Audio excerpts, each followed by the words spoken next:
Madame, mademoiselle, monsieur, bonjour et bienvenue dans notre magazine « Il était une fois ». Merci d'être avec nous. Il était une fois la franc-maçonnerie. Au départ, tout rapprochait l'univers catholique et la galaxie franc-maçonne et de nombreux catholiques appartenaient aux loges. Les francs-maçons puisaient dans la Bible une grande partie de leurs symboles. Mais au cours du XIXe siècle, une véritable guerre idéologique va les opposer. Chacun devra choisir son camp. Alors Philippe, aujourd'hui, qu'en est-il? Catholiques et francs-maçons peuvent-ils dialoguer et ont-ils des points communs? Alors nous sommes heureux d'accueillir sur le plateau Christine de Vos, qui est grande maîtresse de la Grande Loge féminine de Belgique, et l'abbé Éric de Bequelaar, qui a préfacé le livre d'Hervé Asquin, Les catholiques belges et la franc-maçonnerie. La franc-maçonnerie n'est pas un parti politique, une école de philosophie, un centre d'action laïque. Elle n'est pas davantage une église. Elle est avant tout soucieuse de liberté, mais elle a ses codes, ses rites et ses temples. Nous allons découvrir tout de suite.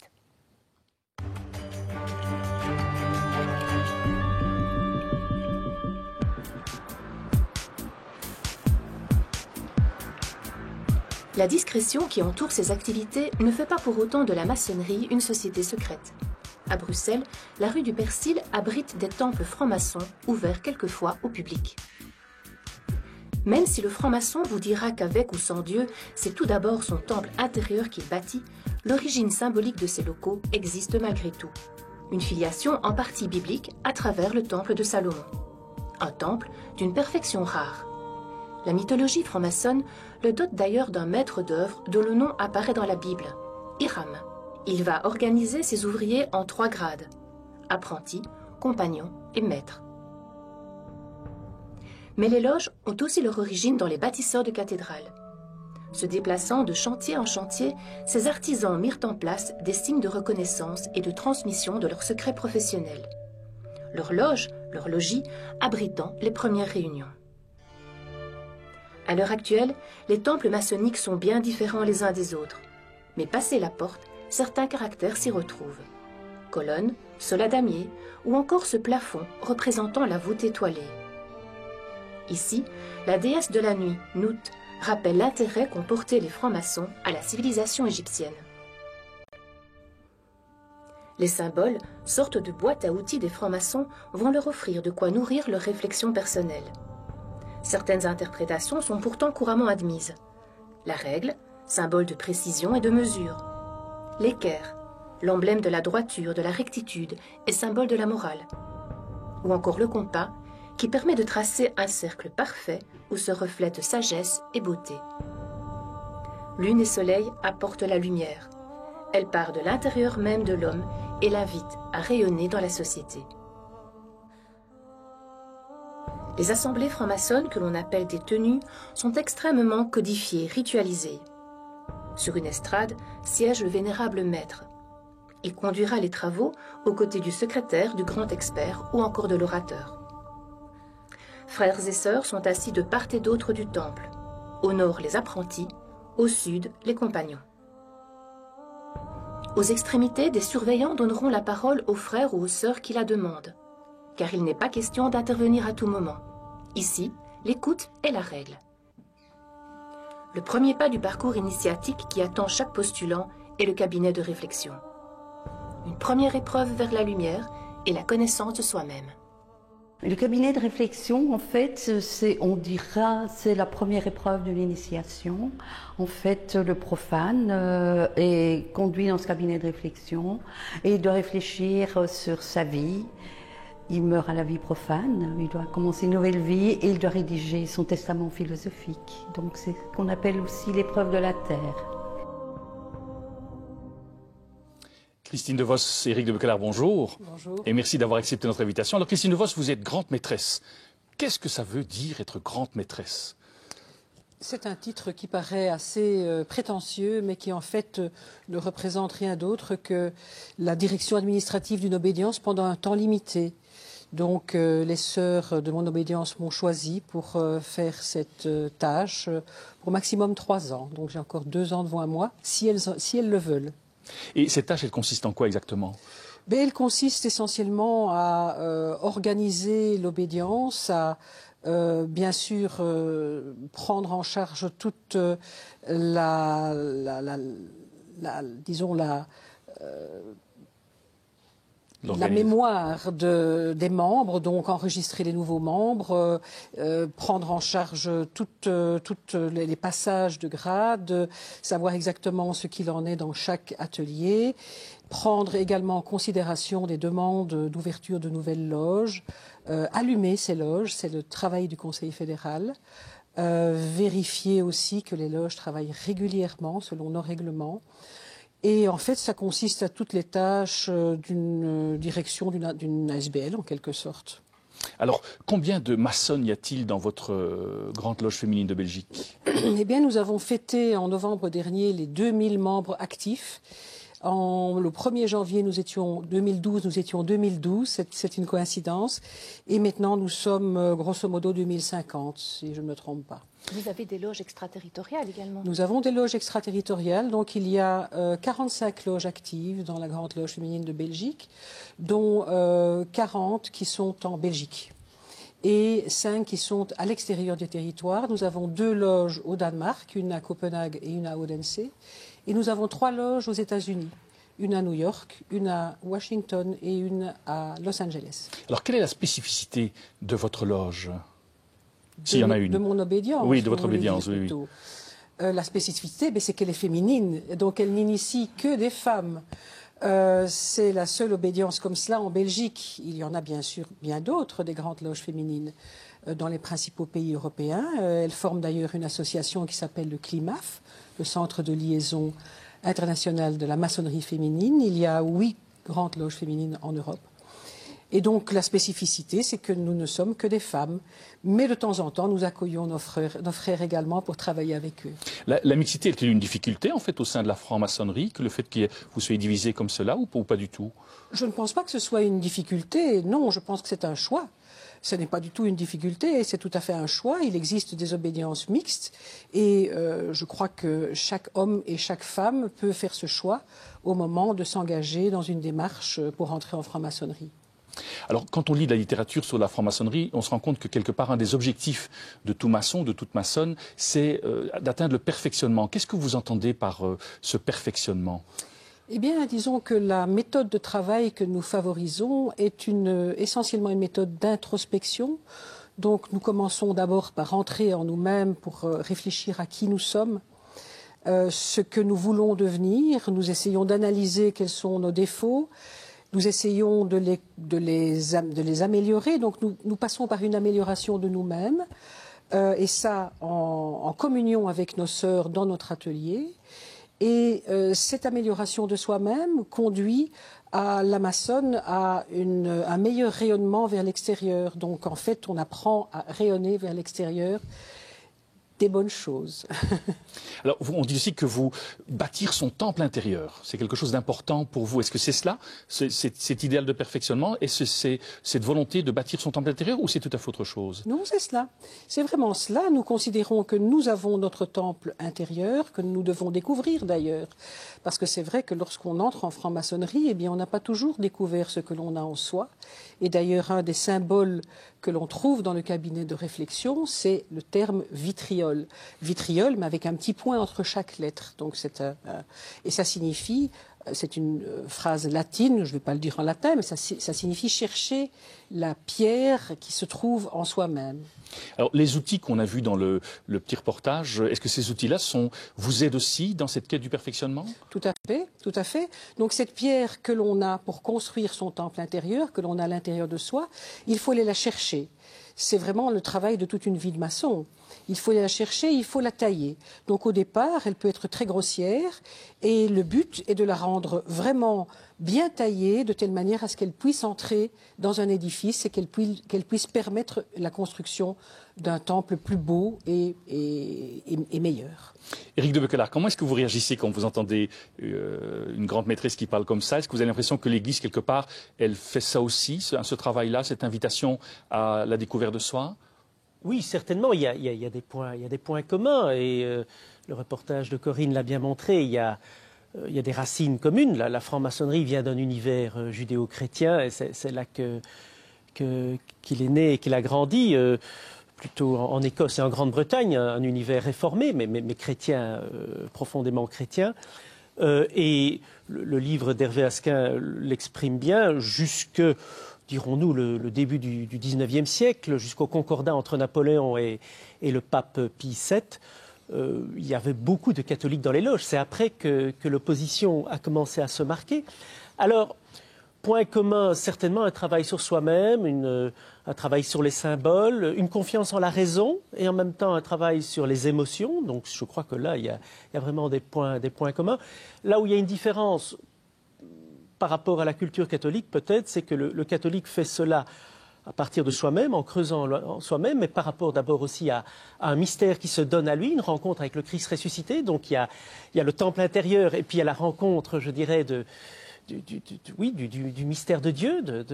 Il y a donc l'autre, la rencontre avec l'autre, qui est assez spécifique dans l'expérience chrétienne, et en plus, plus particulièrement dans l'Église catholique. Et là, parfois, avec certains maçons, c'est une chose peut-être moins comprise, mais c'est un peu l'histoire. Mais quand on en parle, ça se comprend mieux.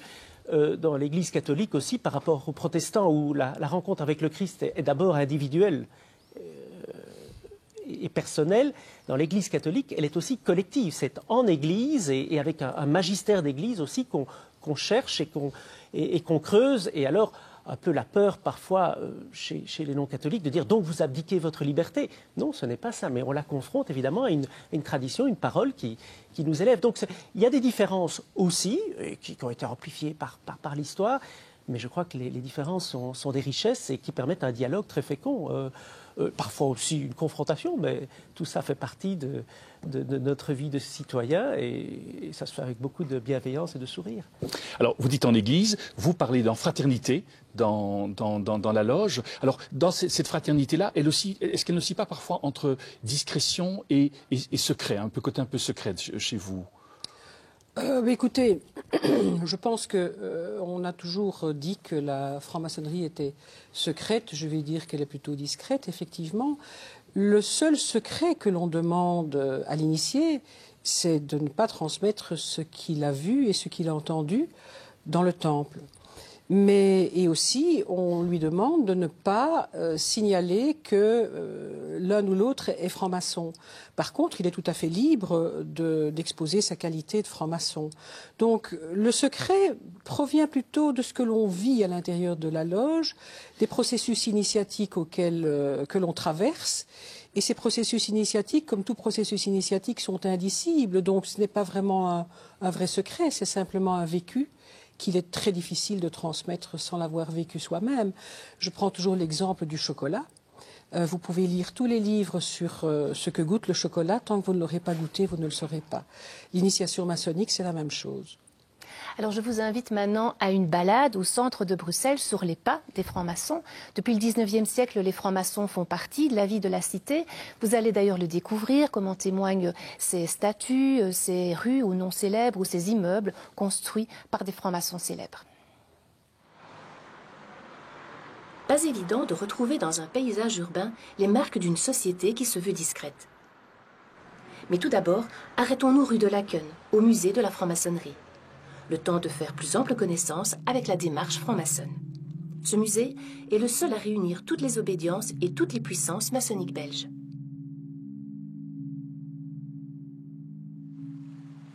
Et maintenant, en route pour une promenade initiatique. Direction la fontaine Anspach, dédiée au bourgmestre du même nom. Un hommage de la ville à celui qui fit disparaître les quartiers insalubres des bords de la Seine pour entreprendre de grands travaux d'urbanisme. Au XIXe siècle, savez-vous que la plupart des élus locaux étaient francs-maçons? D'ailleurs, regardez, la magistrature communale, représentée par cette femme assise et qui tient dans la main une palme, symbole à la fois biblique et maçonnique. En route pour la place du nouveau marché aux grains. Au XVIIIe siècle, Claude-Antoine Fiscot en supervise la création. Il dessine des places minérales, symétriques, dont le tracé symbolise la domination de la nature par la raison. C'est Fiscot aussi qui crée la place des martyrs. Ses proportions rappellent celles d'un temple maçonnique. Austérité, symétrie, simplification des lignes, l'idéologie en vogue dans les cercles maçonniques de l'époque. Et puis, Rue de Flandre, une des toutes premières voies de Bruxelles à être pavée, et à l'abri des regards, la maison de la Bellone. Une maison de spectacle vouée aux arts de la scène. Un trésor, sauvé de la destruction par Charles Bulls, le bourgmestre de l'époque. Symboles maçonniques et ésotériques se mêlent sur sa façade pour le plaisir des yeux. Charles Bulls, le voici. Aujourd'hui, les touristes de passage s'asseyent sur ses genoux pour la photo symbolique. Et il ne semble pas en prendre ombrage.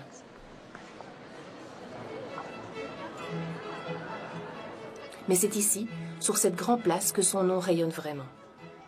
Au XIXe siècle, les anciennes maisons corporatives sont en ruine. Il s'agit de les restaurer. Pour la petite bourgeoisie commerçante et artisanale de l'époque, il est important de se libérer par rapport à l'État ou à l'Église. Mais pour les architectes francs-maçons, c'est un travail titanesque. Ainsi le rappelle cette plaque.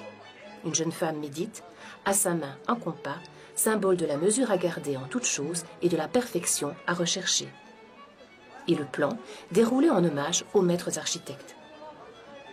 Une plaque conçue par Victor Horta, un autre grand nom de la franc-maçonnerie et le maître de l'Art nouveau. Victor Horta, à Bruxelles, construira de nombreux hôtels de maîtres pour ses amis francs-maçons. La plupart ont malheureusement disparu. Sa dernière commande sera la gare centrale. Il ne la verra jamais achevée.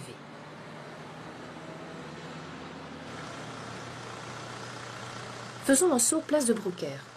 Là aussi, les façades s'alignent sous l'influence des architectes maçonniques, dont Eugène Carpentier. Un franc-maçon, certainement, mais aussi un grand spécialiste, et devinez de quoi? De la construction d'églises. Pour vous rafraîchir, je vous propose un arrêt devant le grand bassin du parc de Bruxelles. En présence de Léopold Ier, son jet d'eau a été inauguré par Charles de Brouckère. Charles de Brouckère est à l'origine du premier réseau de distribution d'eau en Belgique. Peut-être aurait-il fallu commencer par rappeler que Léopold Ier était franc-maçon. Prudent, il cessa pourtant d'assister aux réunions maçonniques au moment de monter sur le trône. Mais il est temps de quitter le centre de la ville. Pierre Theodor Verhagen est un catholique croyant mais anticlérical. Avocat, politicien, son but est la propagation des idées libérales. Quoi de plus naturel dès lors de concentrer son énergie sur l'enseignement? Il participe à la création de l'Université libre de Bruxelles. Et si la qualité franc-maçonne n'est jamais demandée de ses membres, l'idéal de la liberté absolue de conscience est commun. Si notre balade dans les pas des francs-maçons s'achève ici, la vôtre ne fait que commencer. D'autres places, de rues, de statues, de grands hommes ou de grandes femmes vous attendent. À vous de les découvrir. Christine De Vos, pourquoi est-ce qu'on est allé vers cet anticléricalisme un peu prononcé au fil des âges? Eh bien, écoutez, c'est un mystère pour moi, je vais dire. C'est, je crois, historique, bien sûr, mais au départ, je pense que la franc-maçonnerie n'était absolument pas du tout anticléricale. C'est-à-dire que, comme l'a dit Éric de Beuquelaar, elle est née essentiellement en Angleterre, donc ce n'étaient pas des catholiques. Et puis elle est arrivée sur le continent où là elle a été confrontée au catholicisme et au cléricalisme. Et je crois que c'est ça qui a créé les tensions. Je pense qu'il y avait aussi des origines politiques dans ces tensions. Et en fait, je trouve que c'est très dommage, ces tensions sont dommages, parce que finalement, nous poursuivons tous les mêmes buts, nous avons tous les mêmes valeurs.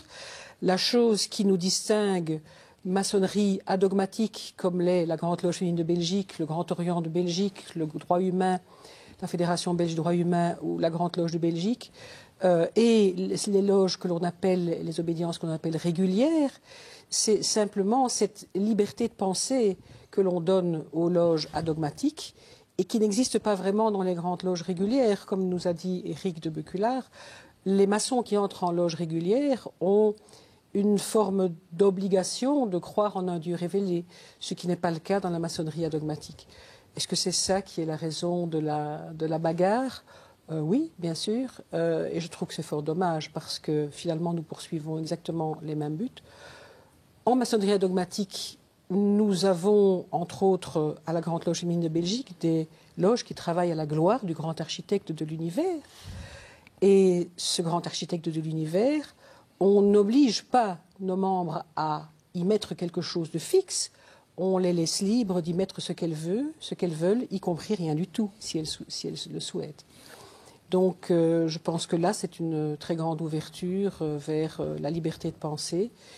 Et nous nous côtoyons en loge avec des athées, des agnostiques, des protestantes, des musulmanes, des juives pratiquantes, ayant une croyance en un Dieu. Et tout ça se passe très très bien. Alors, Éric de Bequelaar, quelle est la position en fait aujourd'hui de l'Église par rapport à la franc-maçonnerie? Je crois que la position est celle de dire il reste un contentieux. L'Église catholique donc n'est pas favorable à ce que des catholiques rejoignent les loges, mais par contre n'empêche nullement de les rencontrer, de les fréquenter. J'ai été invité plusieurs fois en loge dans ce qu'on appelle une tenue blanche, c'est-à-dire quand un non-initié, un non-maçon est invité en loge, c'est-à-dire assez amusant pour un prêtre, nous qui sommes habitués d'appeler nos paroissiens frères et sœurs, là ils s'appellent frères et sœurs et moi c'est monsieur, donc le rapport est inversé, mais tout ça se passe très bien. Je crois qu'il est très important en tout cas d'apprendre à se connaître, à se rencontrer, et l'avenir de fait, on voit bien que des pas se font, et donc on peut toujours se dire que les choses peuvent aller vers une forme de rencontre, en tout cas plus forte. Mais il faut commencer par se rencontrer, par se parler, par dialoguer, et parfois aussi dialoguer. Il ne faut pas faire dans le consensualisme. Parfois, quand je suis invité, ça donne des discours aussi très francs, parce que de part et d'autre, il y a aussi beaucoup de présupposés, il y a beaucoup de représentations que parfois que certains frères et sœurs maçonnes ou maçons se sont faits, et vice-versa. Eh bien, le fait de la rencontre permet d'éclaircir beaucoup de choses, et parfois de se rendre compte qu'on n'est pas nécessairement non plus d'accord sur tout. Mais c'est ça aussi notre citoyenneté aujourd'hui, c'est se respecter, se comprendre et de cheminer ensemble en tout cas. Alors, la liberté de conscience dont on parle beaucoup dans la franc-maçonnerie, est-ce qu'elle existe aussi dans l'Église? Oui, la liberté de conscience, et là c'est entre autres une des choses que je reprécise.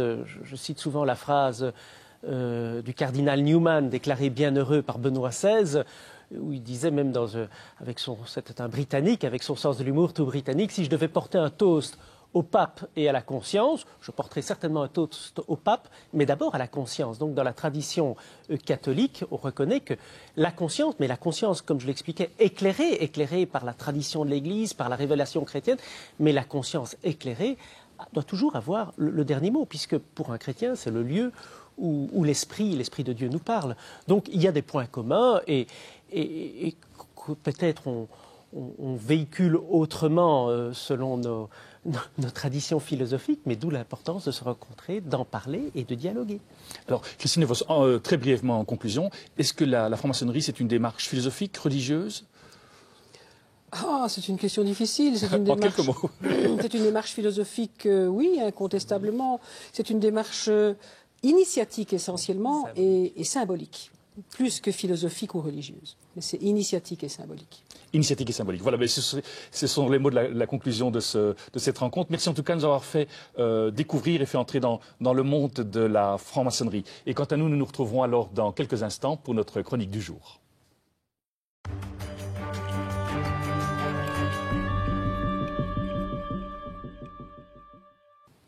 Myriam Tenus, bonjour. Bonjour. Alors de quoi allez-vous nous parler aujourd'hui? Je vais aujourd'hui vous parler du temps. Non pas de la météo, mais du temps qui s'écoule minute après minute. Et je vais même vous faire une remontée dans le temps, puisque les faits que j'évoque se passent au mois de juin.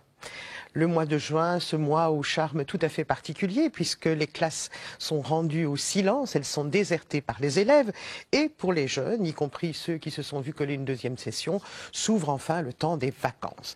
Ça signifie que pendant 6 semaines au moins, ils vont pouvoir oublier les cartables, les classeurs, mettre leur cerveau au repos et jouir de cette liberté, somme toute conditionnelle, puisque par définition, les vacances ont une fin. Aussi, je n'ai pas cru mes yeux lorsque, au mois de juin, allant faire quelques achats dans un magasin spécialisé en papier, au détour d'une allée, près des caisses, vous savez, là où les clients qui attendent sont piégés et sont priés d'acheter ce qui se trouve là, qu'est-ce que je vois? 2 demoiselles en train d'aligner des cartables, des classeurs, des plumiers, des bics. je me suis dit, tiens, on change la disposition du magasin. Pas du tout. Elle préparait la rentrée des classes. Alors, récapitulons. Nous sommes au mois de juin, il n'est pas encore tout à fait fini. Les familles viennent à peine de recevoir les bonnes ou mauvaises nouvelles du bulletin de l'année finissante. Et voilà que les irresponsables du marketing nous filent déjà la collection d'automne. Alors je me suis dit à ce moment-là, bien, à la rentrée, nous allons avoir droit à Halloween, et puis pourquoi pas au Saint-Nicolas et le Père Noël dans la même fournée. À ce compte-là, ce n'est plus une longueur d'avance, c'est carrément le crash temporel, c'est l'entrée dans la 25e dimension. Mais que signifie cette zèle et cette hâte? Et pourquoi les serviteurs du profit nous privent-ils de ce merveilleux plaisir de l'instant présent? Vous savez, ce plaisir que l'on cueille entre ce qui n'est pas encore là et ce qui vient de se terminer. Carpe diem, disaient les anciens, cueille le jour. Ah, c'est une chose qui est beaucoup plus difficile que ça n'en a l'air, surtout quand on est encerclé par les allumées de la vitesse. Carpe diem, pose-toi, fais le point, arrête la course, prends le temps de te retrouver toi-même. Parce que le temps, c'est l'allié de l'être humain, du moins quand on sait entrer en alliance avec lui. Du temps, il en faut aux enfants pour grandir, pour apprendre, pour entrer dans la grande conversation. Du temps, il en faut pour traverser les illusions, pour tirer les leçons de ses échecs. Du temps, il en faut pour comprendre que l'amour et l'espérance, c'est toujours malgré. Il en faut aussi pour cicatriser les blessures, pour sortir du tunnel, pour recommencer à croire à la lumière. Il en faut pour aller vers demain, pour relire les expériences du passé et aller vers l'avenir sans se cogner à tous les obstacles. Autrement dit, du temps, il en faut pour tailler encore et pour polir la pierre de sa vie. Il y a un moment pour tout et un temps pour toute chose sous le ciel. Ça, c'est la sagesse du livre biblique de Qoéleth. Et cette sagesse, il me semble qu'on ferait bien de la reconnaître et de l'appliquer tout à fait cessante. Et c'est la raison pour laquelle, en ce beau mois de juin, j'ai voué à l'oubli immédiat tout ce que j'avais vu au magasin et je me suis offert une barquette de fruits de saison. Et puisqu'il y a, continue le livre de Qoéleth, un temps pour se taire et un temps pour parler, eh bien le moment est venu pour moi de vous rendre la parole. Prenez le temps. Merci Myriam. Nous arrivons au terme de cette émission. Merci d'être resté avec nous. Si vous souhaitez revoir ce magazine, il vous est possible de le faire en allant sur notre site infocato.be. Au nom de toute l'équipe qui l'a préparé, il ne nous reste qu'à vous souhaiter une excellente journée et nous vous disons à très bientôt.